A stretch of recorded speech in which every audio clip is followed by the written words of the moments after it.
Bismillahirrahmanirrahim. Halo, assalamualaikum warahmatullahi wabarakatuh. Kembali lagi di channel Irham Senja. Dan kali ini perjalanan mau ke Bandung ya teman-teman. Dan ke Bandungnya enggak sendirian. Kita bisa lihat dari bayangan. Saya bersama Boncengers. Jadi nggak bisa manuver yang agresif. Si bapak hampir mabal.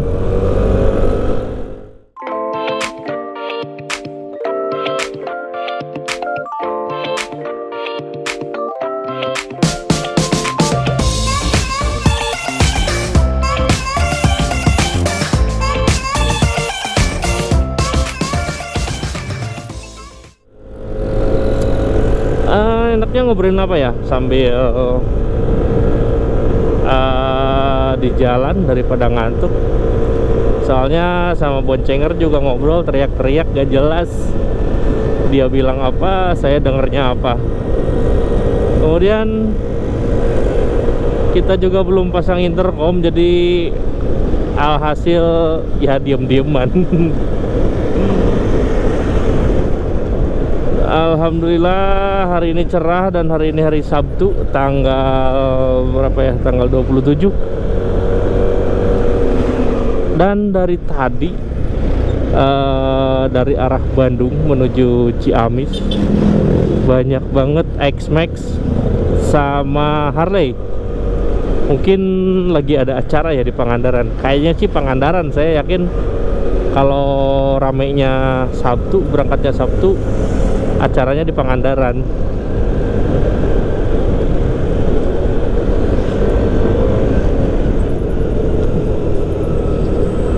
Jadi saya mau bahas suatu topik yang agak menarik teman-teman.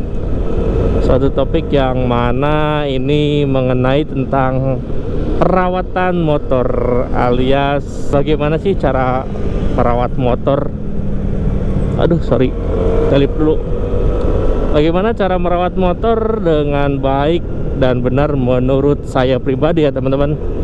Mungkin bisa jadi salah satu referensi buat kalian semua, biar bisa diaplikasikan terhadap kendaraan kalian ya teman-teman. Mau itu motor, mau itu mobil, intinya mirip.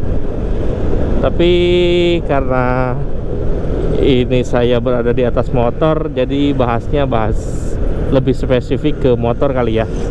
Yang pertama, yang jelas part-part fast moving itu jangan telat teman-teman. Yang mana minimal dari oli aja deh. Kalau oli saya pribadi pakai oli yang standar rekomendasi dealer, saya pakai Yamalum karena saya lumayan aktif jalannya, jadi saya ngitungnya per kilometer. Maksimal per 2000 km saya udah ganti oli lagi teman-teman. Jarang banget saya lewat dari 2000 km baru ganti. Bahkan seringnya kurang dari 2000 udah ganti. Misalkan 1920 misalkan. Pokoknya angka-angka 1900-an sekian itu udah mulai ganti. Terus oli juga nggak hanya oli mesin. Kalau untuk Matic ada oli CVT alias oli Gardan. Itu juga banyak orang yang lupa ya teman-teman, yang nggak aware tentang oli CVT, yang mana oli itu juga ngelumasin gearbox di belakang. Dan itu kalau misalkan kalian daerahnya di daerah sering banjir atau banyak genangan dan si kualitas karetnya udah mulai berkurang, alias karetnya udah mulai rembes-rembes, bocor-bocor, nah itu bisa kemasukan air teman-teman, dan olinya bisa jadi putih kayak susu. Nah itu sebenarnya yang akan merusak dan apa ya, lebih ke nggak awet aja gitu nanti komponen-komponen di motor kalian teman-teman. Setelah oli, kemudian kita bahas soal pengereman. Pengereman kalau saya pribadi 1 tahun sekali mau upgrade apa enggak soal master rem, saya pasti ngecek pengereman, yang mana pasti 1 tahun sekali saya kuras yang namanya apa ini teh, minyak rem atau brake fluid. Minyak rem ini saya 1 tahun sekali ganti. Sebenarnya masih aman, cuman karena saya yang nggak mau ribet di jalan, nggak mau nyusahin dan lain sebagainya, jadi persiapannya mending dari awal menggunakan minyak rem yang DOT-nya agak cukup untuk harian dan touring, karena kebutuhannya bukan untuk road race ya teman-teman, bukan untuk balap. Jadi pakai yang tipe DOT 4 juga cukup. Terus kampas rem juga ya, kalau kampas rem kan memang tergantung pemakaian ya, jadi sering-sering aja ngecek. Kalau misalkan sudah tipis banget, sekiranya membahayakan, mending ganti deh teman-teman, daripada besi ketemu besi malah jadi glosor, malah jadi celaka. Itu selain kampas rem, sorry ya teman-teman, nyalip dulu deh. Selain kampas rem, kemudian kalau saya sih sering ngecek bearing roda ya, karena itu juga berhubungan dengan kestabilan berkendara. Kalau bearing oblak itu biasanya pakainya juga gak enak, geol-geol gitu, kayak ban kempes. Kosong kali ya. Wah, ada bis.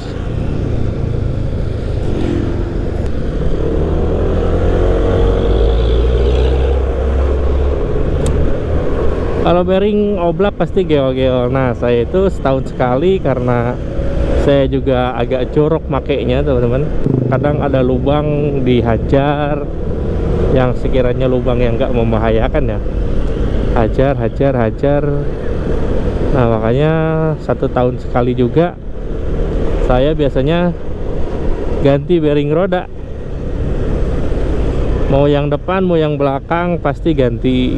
Gantinya pakai apa? Pakai yang standarnya aja lagi, pakai yang original.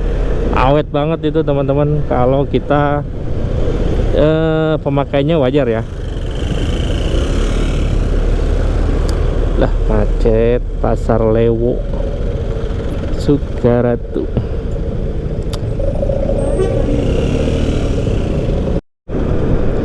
Ya, dilanjut lagi setelah melewati kemacetan pasar. Wow.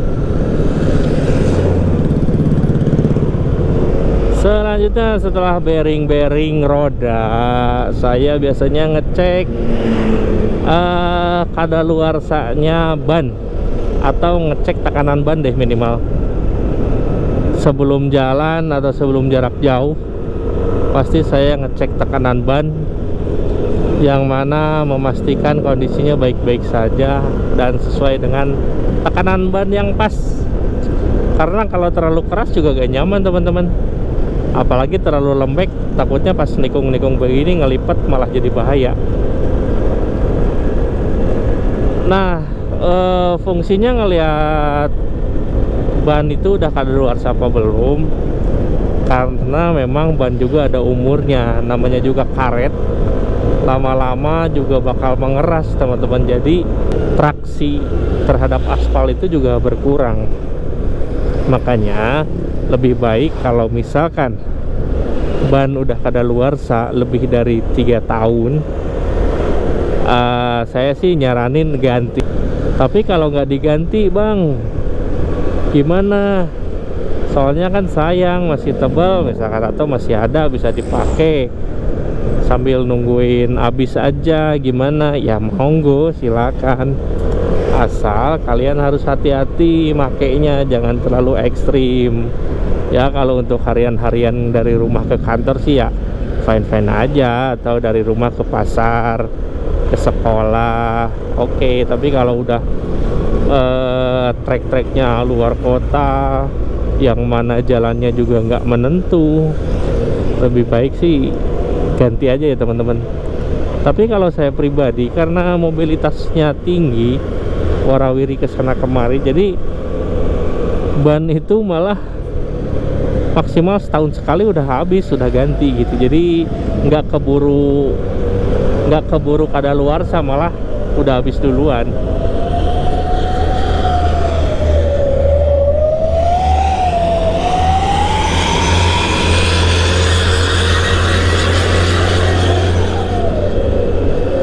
Terus yang paling utamanya, jika kalian motornya trouble.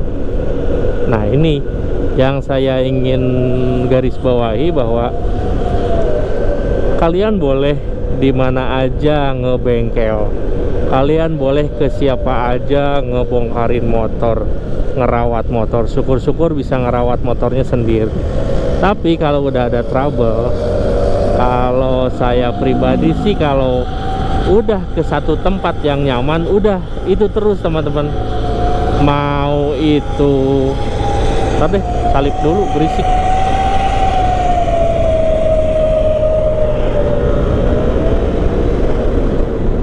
Mau itu ada kesalahan, mau itu ada kekeliruan, ya udah, selama kalian bisa berhubungan baik dengan mekaniknya, selama kalian bisa diskusi dengan baik, ya udah, kalau saran saya sih di situ aja terus.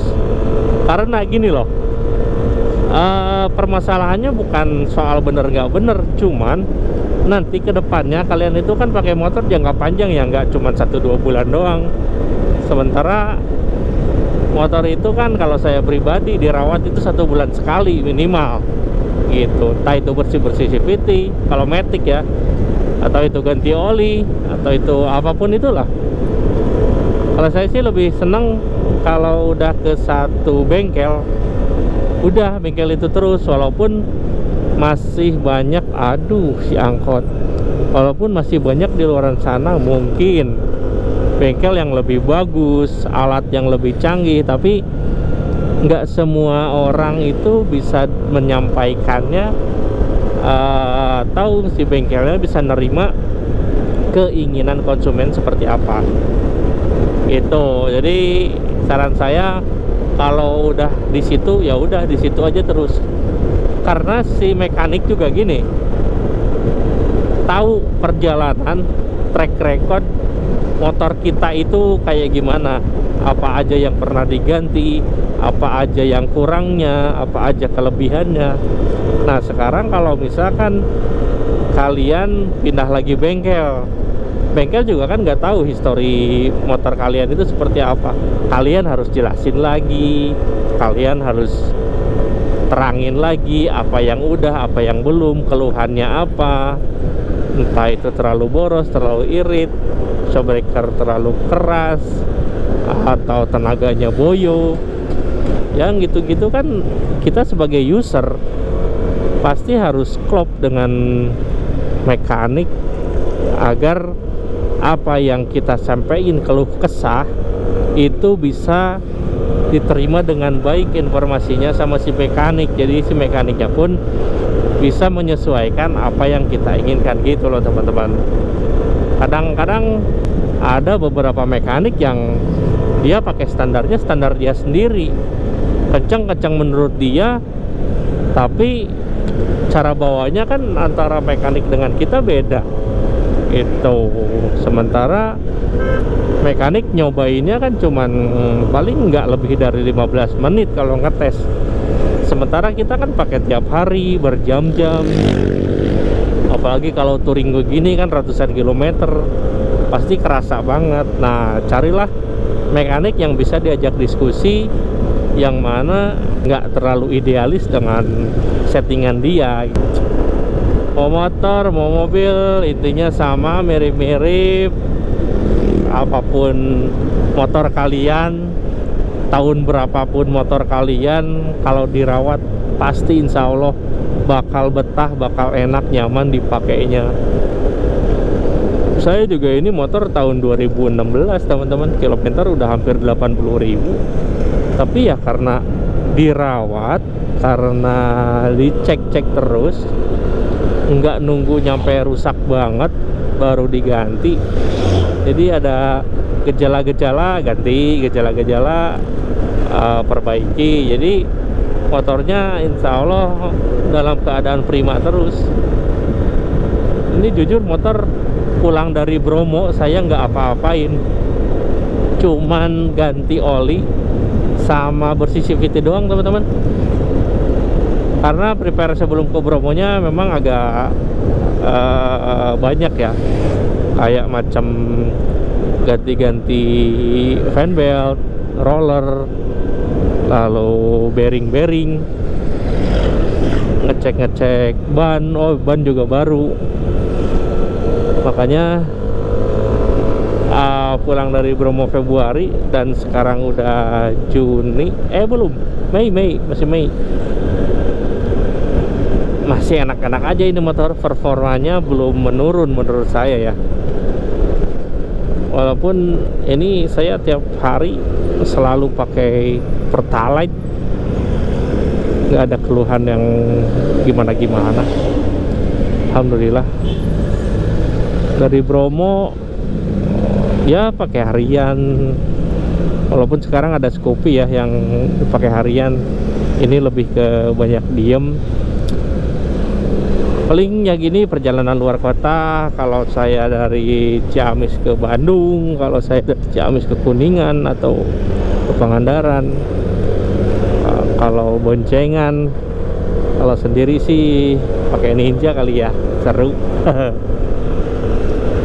Ya mungkin gitu aja teman-teman, mudah-mudahan informasi yang saya sampaikan bisa bermanfaat buat kalian semua.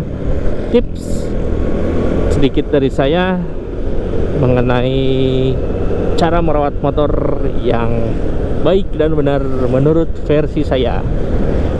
Kalau masuk akal ya silahkan, kalau enggak juga nggak apa-apa. Yang namanya merawat motor kan tiap orang beda-beda ya caranya. Oke, terima kasih. Wassalamualaikum warahmatullahi wabarakatuh.